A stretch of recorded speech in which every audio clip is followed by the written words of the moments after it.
జగన్మోహన్ రెడ్డి మరియు వైఎస్ఆర్ కాంగ్రెస్ పార్టీ చేత నామినేటెడ్ పదవుల్లో నియమించబడినటువంటి వ్యక్తులు వెంటనే తమ పదవులకి రాజీనామా చేయాలి.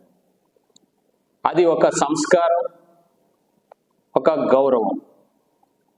ఆ గత ముఖ్యమంత్రి ఏర్పాటు చేసినటువంటి నామినేటెడ్ పదవుల్లో ఎప్పుడైతే ముఖ్యమంత్రి మారారో, ప్రభుత్వం మారిందో, వెంటనే వాళ్ళందరూ కూడా గౌరవప్రదంగా, అలాగే వాళ్ళ తాలూకా నైతిక బాధ్యతగా వారందరూ కూడా రాజీనామాలు చేయాల్సినటువంటి అవసరం ఉంది. అయితే ఇప్పటివరకు రాష్ట్రంలో కేవలం 40% మందే రాజీనామాలు చేశారు. మిగతా వాళ్ళందరూ కూడా ఆయా పదవుల్లో ఇంకా కొనసాగడం అనేటువంటిది చాలా అనైతికం, దురదృష్టకరం.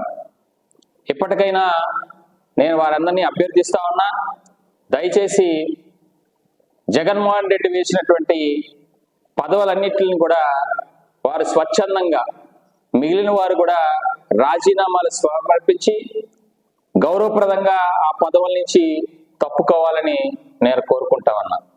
రాష్ట్ర స్థాయిలో కానీ, జిల్లా స్థాయిలో కానీ, మండల స్థాయిలో కానీ, పట్టణ స్థాయిలో కానీ అనేక మంది ఇంకా ఆ పదవుల్లో కొనసాగుతూ ఉన్నారు. ఇవే కాకుండా రాష్ట్ర స్థాయిలో కూడా ఇవాళ అనేక కమిషన్లు, రాష్ట్ర కమిషన్లు కానీ, రాష్ట్ర కార్పొరేషన్లు, సామాజిక వర్గాల కార్పొరేషన్లు, జిల్లా సహకార బ్యాంకులు, జిల్లా మార్కెటింగ్ కమిటీలు, అలాగే ఇక్కడ స్థానిక వ్యవసాయ మార్కెట్ కమిటీలు, అదేవిధంగా దేవస్థాన ట్రస్ట్ బోర్డులలో నియమించబడినటువంటి వ్యక్తులందరూ కూడా వారి పదవుల్ని వెంటనే రాజీనామా చేసి వాళ్ళు ఉండే గౌరవప్రదంగా వాళ్ళు తొలగాల్సినటువంటి అవసరం ఉంది. అలాగే అధికారులు కూడా, అంటే ఎవరైతే ఇంకా ఇప్పటికీ ఆ పదవులను అంటిపెట్టుకొని అంటకాగుతా ఉన్నారో, ఇంకా ప్రభుత్వం మారిన కొత్త ప్రభుత్వాన్ని ప్రజలందరూ కూడా ఎన్నుకోబడ్డా కూడా ఇంకా వాళ్ళు పెత్తనం చలాయించడానికి ఇంకా వాళ్ళు సంసిద్ధత వ్యక్తం చేయడం అనేటువంటి దురదృష్టకరం. ఇప్పటికైనా వారందరూ కూడా నేను కోరుకునేది, అధికారులు కూడా దయచేసి మీరు ఎవరైనా గత జగన్మోహన్ రెడ్డి హయాంలో నియమింపబడినటువంటి వ్యక్తులు ఎవరైనా ఇంకా పాలక వర్గాల్లో ఉండి ఇంకా పాలన చేస్తాము అంటే వారికి ఎట్టి పరిస్థితుల్లో కూడా అధికారులు వారికి సహకరించడానికి వీలు లేదనేటువంటి విషయం అధికారులు తెలుసుకోవాలి. చాలా మంది 40% మంది ఇప్పటికి రాజీనామా చేశారు. వారందరికీ నా ధన్యవాదాలు. ఎందుకంటే మీరు గౌరవప్రదంగా ప్రభుత్వం మారిన వెంటనే కూడా చేశారు. ఎందుకంటే ప్రజలు ఒక కొత్త ఆకాంక్షతో ఇవాళ కొత్త ప్రభుత్వాన్ని ఎన్నుకోవడం, చంద్రబాబు నాయుడు గారిని, అలాగే పవన్ కళ్యాణ్ గారు, అలాగే కేంద్రంలో నరేంద్ర మోడీ గారు కూటమికి బలపరచడం, అత్యధిక మెజారిటీని అందించి ఇవాళ ఒక మంచి పరిపాలన అందివ్వమని ప్రజలు ఒక తీర్పునివ్వడం జరిగింది, ఒక చారిత్రాత్మకమైన తీర్పుని. కాబట్టి కొత్త ప్రభుత్వానికి మళ్ళీ ఈ నూతన పరిపాలన విధానాన్ని చేసుకునే వీలుగా వీళ్ళందరూ కూడా సహకారం చేయాలి. అంతేగాని నా పాత ప్రభుత్వం పదవేశాం కదా అని నా పదవిని అంటపెట్టుకొని నేను కూర్చుంటాను, నేను ఇంకా సంతకాలు పెడతాను అని అంటే మాత్రం అది చాలా తప్పు. ఇవాళ అధికారులు కూడా ఆ విషయాన్ని గమనించి దయచేసి మీరెవరో కూడా ఆ పాత పాలక వర్గం వారిని ఎవరిని కూడా మీరు ఒకవేళ కొనసాగితే కనుక ఇంకా రాజీనామా చేయకుండా, ఎందుకంటే ప్రభుత్వం ఇంకో 4-5 రోజుల్లో ఒక జీవో ఇస్తుంది.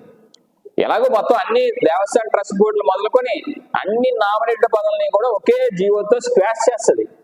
కానీ దానికన్నా ముందుగా నైతిక బాధ్యతగా మీ అందరూ కూడా రాజీనామా చేయాల్సిన అవసరం ఉంది.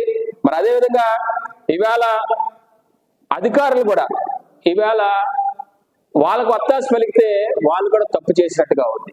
కొంతమంది డౌట్లు అడుగుతూ ఉన్నారు, పక్క నియోజకవర్గాలు కూడా చాలా మంది, సార్ మరి కొంతమంది ఎన్నికల ముందు వాళ్ళందరూ కూడా కూటమిలో కొంతమంది చేరారు, నామినేటెడ్ పదవుల్లో ఉన్న వాళ్ళు మన పార్టీ మీద అభిమానంతో, మరి వాళ్ళు కొనసాగొచ్చా అని. నేను అందరికీ చెప్పేదండి, పార్టీ తాలూకా సిద్ధాంతం, తెలుగుదేశం పార్టీ సిద్ధాంతం కూడా ఏదైనా ఇదివరకు పూర్వపు జగన్మోహన్ రెడ్డి గారితో నియమించినటువంటి పదవులు ఏమైనా ఉంటే అవి పూర్తిగా వదులుకోవాలి, వాళ్ళు రాజీనామాలు చేయాల్సిందే. ఒకవేళ వారు మన పార్టీ కూటమిలో పార్టీల్లో చేరినప్పటికీ కూడా ఆ పాత పదవులు ఎట్టి పరిస్థితుల్లో ఉండవు, ఎందుకంటే ప్రభుత్వం జీవో ద్వారా స్క్రాచ్ చేస్తుంది. కాబట్టి దయచేసి గమనించి మళ్ళీ కొత్త ప్రభుత్వం ద్వారా ఇవాళ స్థానికంగా గెలుపొందినటువంటి ఎమ్మెల్యే గారు కానీ ఎంపీ గారు కానీ ఇక్కడ స్థానిక ఎమ్మెల్యేలు, ఆ నియోజకవర్గ ఎమ్మెల్యేలు, అలాగే కూటమి నాయకులు అందరూ కలిసి మళ్ళీ కొత్తగా పనిచేసిన వాళ్ళందరికీ కూడా నామినేటెడ్ పదవులను ఇవ్వడానికి ఇవాళ లిస్టులన్నీ కూడా మళ్ళీ చంద్రబాబు నాయుడు గారికి కానీ పవన్ కళ్యాణ్ గారికి కానీ అందరూ కూర్చొని, లోకేష్ గారు అందరూ కూర్చొని నామినేటెడ్ పదవులన్నీ భర్తీ చేస్తారు. భర్తీ చేయడానికి వీలుగా ఇవాళ ఆ పదవులన్నీ కూడా పూర్తిగా వీళ్ళందరూ కూడా త్యాగం చేయాలి. అదేవిధంగా న్యాయస్థానాల్లో కూడా ఇవాళ న్యాయస్థానాల్లో గత జగన్మోహన్ రెడ్డి వేసినటువంటి పదవులు ఏపీపీలు కానీ ఏజీపీలు కానీ వారు మొట్టమొదటిగా మీరు న్యాయస్థానంలో పనిచేస్తున్నారు కాబట్టి మీ అంతటి మీరు స్వచ్ఛందంగా తొలగాలి. అలాగే యూనివర్సిటీ వైస్ ఛాన్సలర్లు కూడా నేను కోరుతాను, దయచేసి మీరే పాత ఇవాళ ప్రభుత్వం నియమించింది కాబట్టి జగన్మోహన్ రెడ్డి గారు నియమించారు కాబట్టి మీరు కొత్త ప్రభుత్వ విధానాలకి అనుగుణంగా వాళ్ళు ఒక మంచి వ్యక్తులను వేసుకునేటట్టుగా వీళ్ళందరూ కూడా అవకాశం ఇవ్వాలి. ఈ ప్రభుత్వం ఇవాళ ఎన్నో మంచి కార్యక్రమాలు, సుపరిపాలన అందించడానికి సిద్ధంగా ఉంది. ఇంత భారీ మెజారిటీ అందించినటువంటి ప్రజలందరికీ కూడా హృదయపూర్వకంగా అందరికి కూడా అభినందనలు తెలియజేసుకుంటా ఉన్నాను.